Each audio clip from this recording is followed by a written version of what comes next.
Test 1. You will hear a number of different recordings, and you will have to answer questions on what you hear. There will be time for you to read the instructions and questions, and you will have a chance to check your work. All the recordings will be played once only.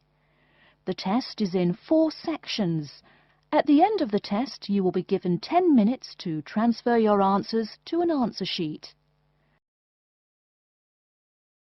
Now turn to Section 1. Section 1. You will hear a conversation between a clerk from a moving company and a woman who wants to relocate to the United States. First, you have some time to look at questions 1 to 6.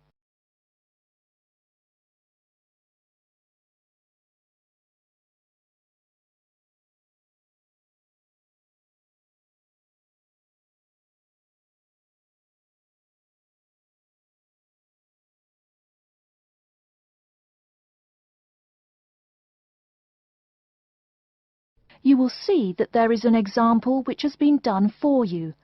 On this occasion only, the conversation relating to this will be played first. Good morning, ma'am, and welcome to Australia's Moving Experience. How can I help you? Well, I hope you can help me. I'm so up in the air right now. Just calm down now. Let me guess. You're moving and it has you a little confused. That's it exactly. You see, I'm relocating to the United States next month, and I'm having a hard time getting organised. Here, fill out your name and address and let me ask you a few questions. Oh, what should I call you? My name is Jane Bond. The woman says that her full name is Jane Bond, so Jane Bond has been written in the space. Now we shall begin. You should answer the questions as you listen, because you will not hear the recording a second time. Listen carefully and answer questions 1 to 6. Good morning, ma'am, and welcome to Australia's Moving Experience. How can I help you? Well, I hope you can help me. I'm so up in the air right now. Just calm down now. Let me guess. You're moving and it has you a little confused. That's it exactly. You see, I'm relocating to the United States next month, and I'm having a hard time getting organised. Here, fill out your name and address and let me ask you a few questions. Oh, what should I call you? My name is Jane Bond. OK, Jane, first of all, what's your work phone number? In case I have any questions about things. My work phone is 9463 550. But please try not to call me too often there.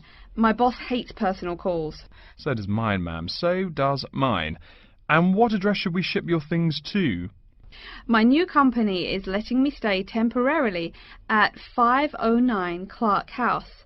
That's C-L-A-R-K, 1137 University Drive in Seattle. Seattle? Beautiful city, I hear.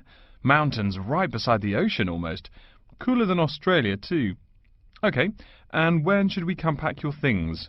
I guess that would be on Monday, March 11th. Do you want any help with an after-packing clean-up? We do that for a small additional charge. Yes, that would be helpful. I promised the landlord I'd give her the keys back by 5 p.m. on Thursday the 14th. Great. We'll just schedule the clean-up for that day. That way, the place will smell clean and there'll be no dust. Well, you do think of everything. Oh, how much is this going to cost? Here is a list of our basic prices. Oh dear, this seems rather expensive. Yes, ma'am, but you're paying for the best. We're careful and we're fast. Like we say, the only thing we break are speed records getting you moved. Well, maybe that's so. Oh, I nearly forgot to tell you. I don't want my furniture shipped with me. I won't be looking for an apartment till after I arrive in America. Would it be possible to put my furniture in storage here for a month, then have it sent along later? Of course, we do that all the time. A couple of other things. Here at A Moving Experience, we try to pack your things logically. We don't just throw stuff in boxes. Before you hear the rest of the conversation, you have some time to look at questions 7 to 10.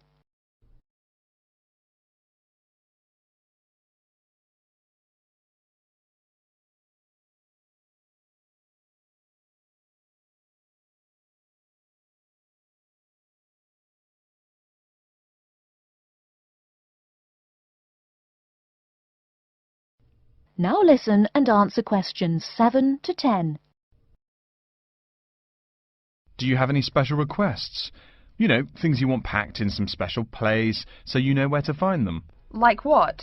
Oh, I don't know, things like dishes maybe. Not to be rude, but you look like a lady who likes to eat. Ah, yes, I need my dishes and things where I can find them quickly. Great. We'll put those dishes and cutlery in what we call the emergency pack. Can you think of anything else? I do have an antique tea kettle my great-grandmother gave my mother. I wouldn't want to lose that. So I guess you'd better put that in storage with the furniture. Grandma's tea kettle with the furniture. Got it. Say, how about things like your alarm clock? You don't want to miss your plane on the big day, right? Well, you certainly think of everything. Yes, that's right. I'll also need my alarm clock where I can find it. Fine, we'll put that in your personal package. And of course, we'll give you a list of where we pack everything. So all you'll have to do on Thursday the 14th is grab your luggage on your way out the door. I couldn't help noticing the new CD player you're carrying. Is that a Samsung? Why, yes it is. One of their best. Cost me nearly $100 it did. Do you want to take special care of it? I mean, it's brand new. Take care of it, but nothing special. You can just put it in storage with the furniture. That looks like everything we need here. I guess you're all set. That was certainly quick. Thank you, young man. This has been a most moving experience. That is the end of section 1. You now have half a minute to check your answers.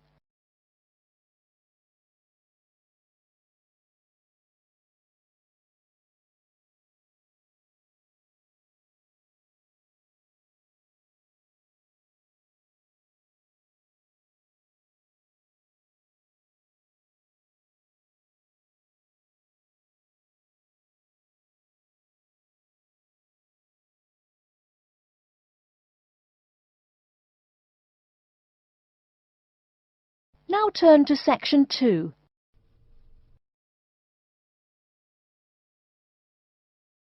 Section 2. You'll hear an introduction to a conference on computer system language learning.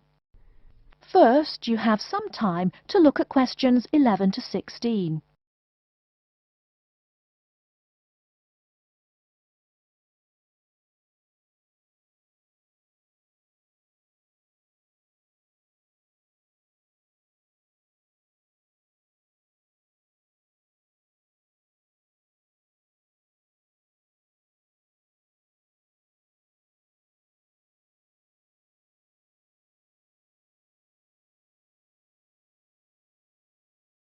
Now, listen carefully and answer questions 11 to 16.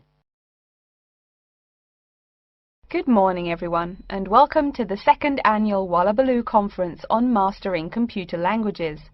I hope you all had a good trip. Before we get underway with today's program, let me fill you in as to what's on tap for tomorrow, Sunday, February 19th. At 9 a.m, right here in the main hall, we'll be hearing a lecture from Dr. John Smith about computer as teacher. Professor Smith from the University of Melbourne is a world-class expert in the field of computer-assisted education, and his talk promises to be both stimulating and informative. Immediately afterwards, at 10:30, there will be a presentation of papers by various delegates. That, however, will take place in the garden room on the ground floor. If you don't yet know, the garden room is also called the ballroom, and will be gathering at the west end, the slightly raised area called Level 2. Just look for the crowd. If you get lost, there are signs in the foyer. After all that thinking, talking and listening, I expect everyone will be a bit weary. So at 11:15, there will be a break for coffee, cookies and other light refreshments. These will be available at the aptly named refreshment stand, placed by the door back here in the main hall. Also, if you choose to skip the formal lunch, you can buy a packed lunch at the stand for a reasonable price. I strongly urge you, however, to join us at the formal lunch. That won't be till 1 o'clock sharp, so you have time to stroll about town a bit. We'll be eating at the Seaview restaurant. The restaurant is located right here in the hotel on the top floor. It's a good dozen flights of stairs, so I suggest you take the lift on the ground floor, eh? If you're not fond of fish, there's an all-you-can-eat barbecue available as well. They even offer wallaby meat. After lunch, we'll troop back downstairs to level 2 in the ballroom for the presentation of further papers, which will begin at 2 p.m. Please try to be on time. I know you'll be a bit tired after lunch, but the ballroom echoes so with people coming in late. Thank you in advance. Once we've heard the papers, we'll break for afternoon tea at 3:10 p.m. No need to walk. The manager of the refreshment stand has graciously agreed to have tea served in the ballroom. He's even promised us some special scones, baked from a recipe of his dear old Scottish grandmother. Then, tea being drunk and scones munched, we'll retire here to the main hall for some closing remarks and questions. So, by 5 o'clock, we should have the conference wrapped up. But the fun isn't over. This is Australia, mates. We'll be flocking to the hotel's own Palm Lounge on the east side of the foyer for an informal reception. You can relax, mingle with the other delegates, and let your hair down a bit. This will run from 5:10 to 6:10, though you're free to stay as long as you like. The lounge manager has informed me that for the duration of the actual reception, you can have all-you-can-drink beer for $20 with purchase of an advance ticket. Before you hear the rest of the talk, you have some time to look at questions 17 to 20.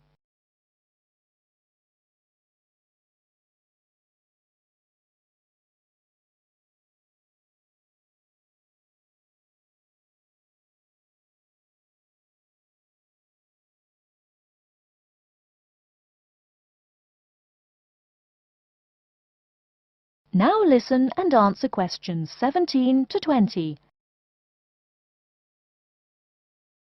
And yes, tickets can be purchased from any conference organizer or at the front desk any time between now and the start of the reception. I suggest you come by tomorrow evening to pick up the tickets, since the conference hall only holds 800 people. That way you can also get your journey planned ahead of time and be sure not to miss this truly memorable conference. If you want cocktails, however, I'm sorry, you'll have to pay for those at the regular price. Oh my goodness! Speaking of paying, I see I forgot to tell you a couple of things. The first is about lunch. The charge for the lunch will be $15 for all you delegates. If you have guests with you, the cost is $25 for the general public and $6.50 for children under the age of 10. That's $15 each, not total for everyone. Another item is about the lunch menu. I very much urge you to try the fish. I mean, look at the restaurant's name, the Sea View. As the name suggests, it is a famous seafood restaurant. The chef is a Basque from Spain, and he really gets quite put out when people ignore his fish specialities for burgers or barbecue. If fish isn't your thing, though, try the steak. He makes an exquisite filet mignon topped with blue cheese and mushrooms. Finally, if you'd like to buy a ticket, you can have both lunch and unlimited beer for $35. I should have mentioned that earlier, but I am a bit forgetful. Maybe I should avoid the beer after the conference, eh? Well, I've said my bit. Are there any questions? That is the end of section 2. You now have half a minute to check your answers.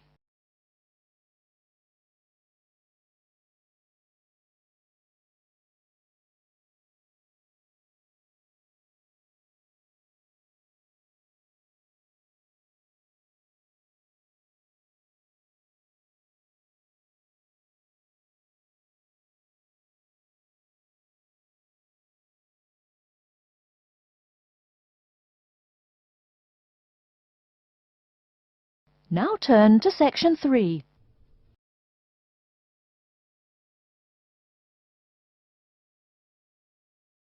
Section 3. You will hear a student called Tina asking Professor Van Diesen for advice on choosing courses. First, you have some time to look at questions 21 to 26.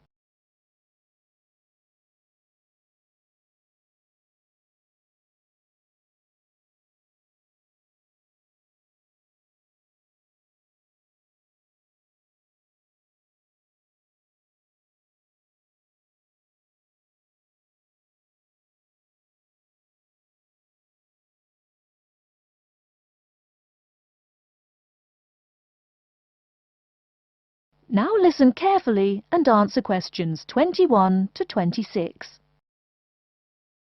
Hello, are you Professor Van Diesen? Yes, I am. And who might you be? Oh, sorry, my name is Tina. I'm a freshman here. They told me I should ask you for advice in choosing courses. Well, that's part of what I'm here for. Please come in and sit down. Now, what are your questions? I almost don't know. Everything is so confusing. Like, what is a specialized course? Oh, easy. A specialized course is one that is compulsory, meaning it's a requirement for your major, and regular, so you can't place out by taking a proficiency exam. That sounds pretty strict. Then what are all these general courses? I seem to have to take so many. Nothing to be alarmed over. These are courses open to all students and not directly related to your major. The university offers these general courses to choose so that you can become more well-rounded individuals. For example, I see you're a microbiology major, so it might be a good idea to take some literature or history courses so that you can know something besides all science. You mean these courses are like for fun? That might be one way to look at it, but don't tell the literature professor such a thing. Think of a general course as the opposite of a specified course. A specified course is one that pertains directly to your major. So, can I take any microbiology course I want? Let's see. Oh, those courses used to be open to microbiology students only. The good thing is now it's open to students on a flexible schedule, so it's not only for full-time students. So the answer is yes, if you have the instructor's permission. May I ask you why you chose microbiology? Well, I also like plain old biology too. You know, full-size animals. I might even become a veterinarian. Could I take some biology classes? Well, they are open to full-time students only, which I believe is what you are. I don't know how a freshman would get along with microbiology, though. I mean, most of the students presently looking into it are from off-campus. Off-campus? Yes, you know, people who use it in their work at hospitals, laboratories, even a police detective. Why did you choose microbiology, if I may ask? I don't think you quite answered that. Well, eventually I want to be a doctor. At least my dad tells me so. If I may say so, young lady, you seem a little uncertain. Still, I think that might be a good idea for a career. Of course, if you're thinking about being either a doctor or a vet, you should take some medical science classes before you even think of applying to med school. Great! What should I take? There is one small problem. The new medical sciences building is under construction, so there are no experimental facilities available until next year. I'm afraid you'll have to wait, but don't forget to take those courses at the first opportunity. Oh, bummer. Is there any other course you'd recommend for someone like me? Well, since you seem to like animals, have you ever thought about looking into environmental science? No, I never really thought about it before. Is it worthwhile? Quite. In fact, it's the fastest growing subject on this campus. Before you hear the rest of the talk, you have some time to look at questions 27 to 30.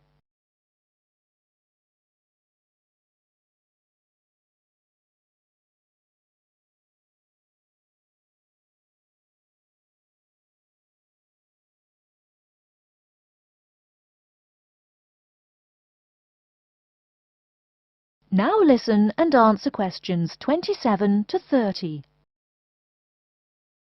I'm sorry, I couldn't help noticing the long list of classes you've written out there. May I have a look? Oh, sure. Medical science, statistics, laboratory techniques, medicine, mathematics, computing. My, a bit of everything here. Is it too much?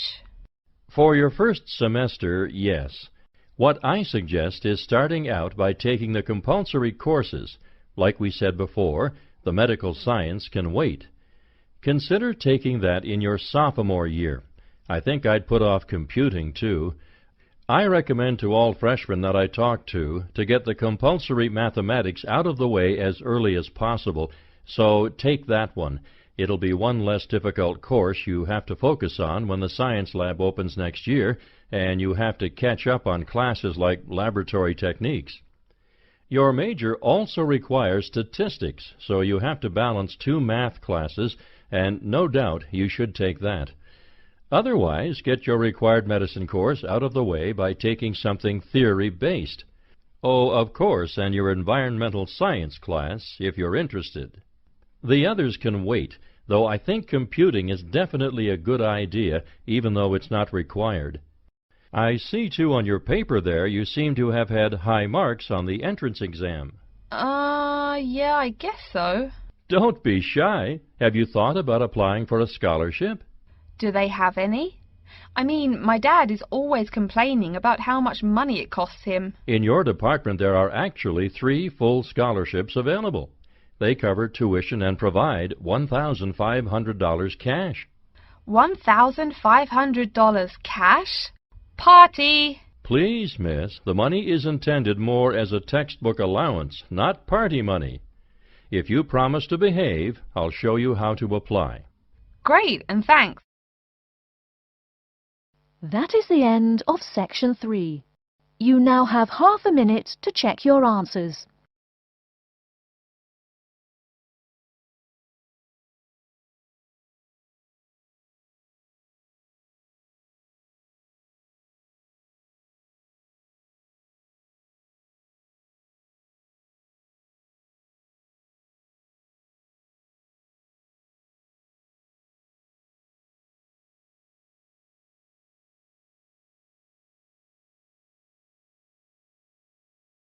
Now turn to Section 4.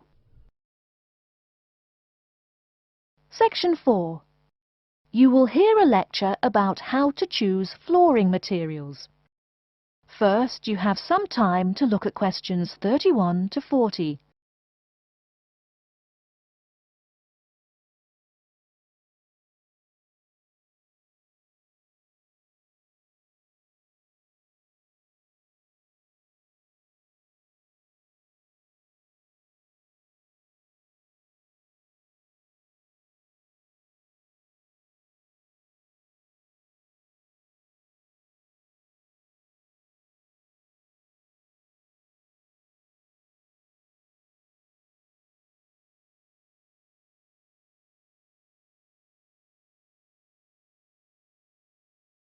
Now listen carefully and answer questions 31 to 40.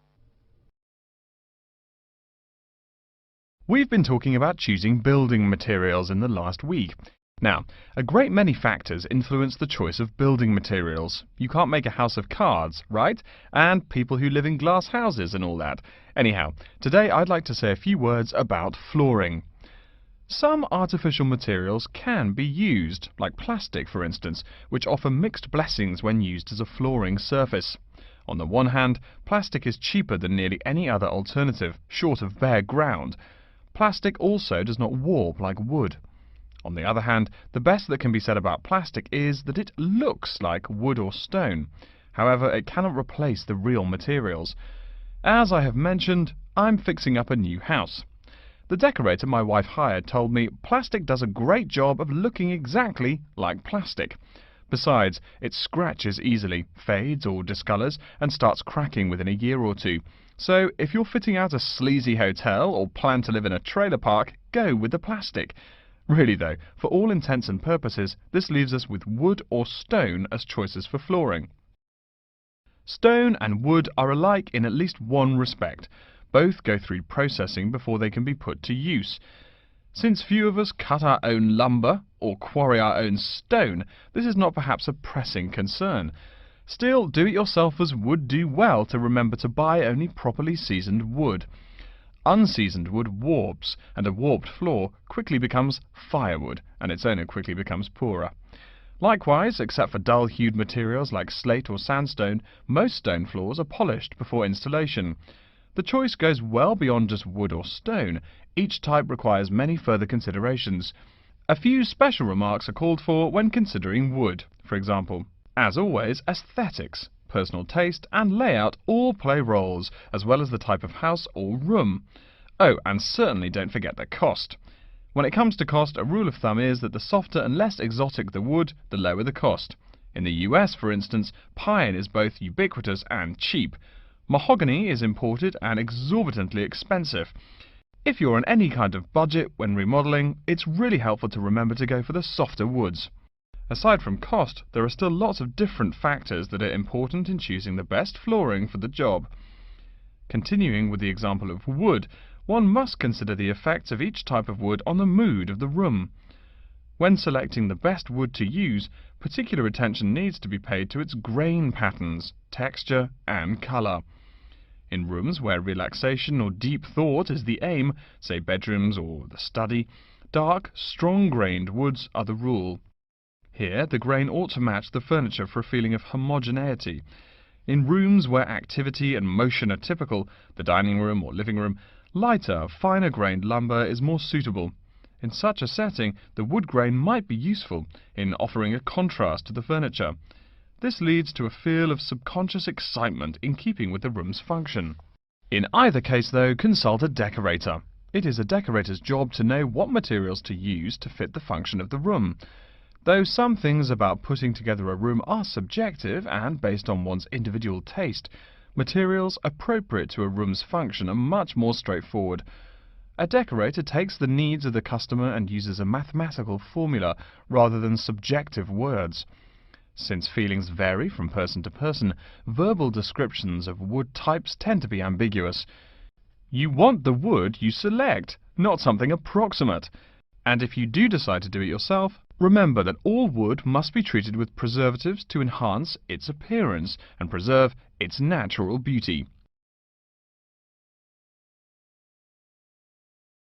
In the case of stone, or quarry tile, as flat-cut flooring stone is properly called, a new set of considerations must be weighed up. Simple colour aside, the degree of reflection must be kept in mind.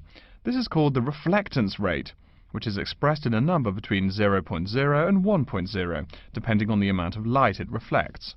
At one end of the scale is polished silver. At a rating of 1.0, this shiny surface reflects nearly all of the light directed at it. Numbers closer to 0 describe materials that absorb more light. Moving down the scale a bit, we see that plastic that has been painted white has a rate of 0.8, which makes sense. We know that the colour white reflects all other colour, while black absorbs all colour, and plastic itself is a relatively reflective material. Materials that are denser and darker have reflectance rates much closer to 0. The quarry tile I mentioned a while ago has a rate of 0.1. As you may know, quarry tile is generally dark brown and made from clay, so it is quite dense. Of course, there is considerable variation among types of quarry tile because of the hue or treatment of the clay during its creation. Does anyone have any guesses as to what material may have a rate of almost 0.0? We can guess most of these materials are black in colour, but plastic, wood and even stone reflect some light. One material with a rate of almost 0.0 is black velvet. The texture produces almost no shine at all. Carrara marble, despite its white hue, is actually lower in reflectivity than black onyx. In any case, the fact that tiles vary somewhat should not be forgotten.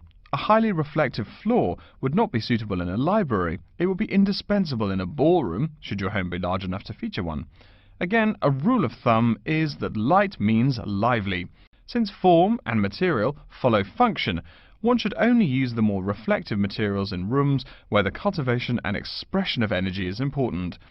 Bear in mind, too, that most types of stone cost more than all but the rarest of wood. Of course, there is no reason why some rooms of a house should not feature wood floors or other stone tiles. You can even mix the two. A room with wood panels on the walls can have a beautiful stone floor. My bedroom has white birch walls and a light blue slate floor. The place looks like a Russian hunting lodge. Remember though, go with what feels right for you. Good taste and the laws of interior design are the homeowner's servants, not his master. It's only beautiful when you decide it is. I mean, you're the one who lives there, not the decorator, right? Okay, are there any questions? That is the end of section 4. You now have half a minute to check your answers.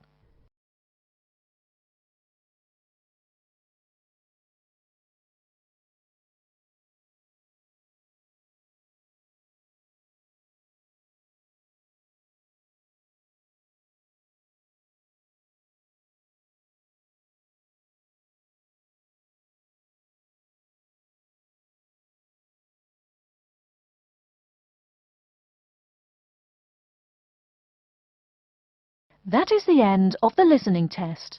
In the IELTS test, you will now have 10 minutes to transfer your answers to an answer sheet.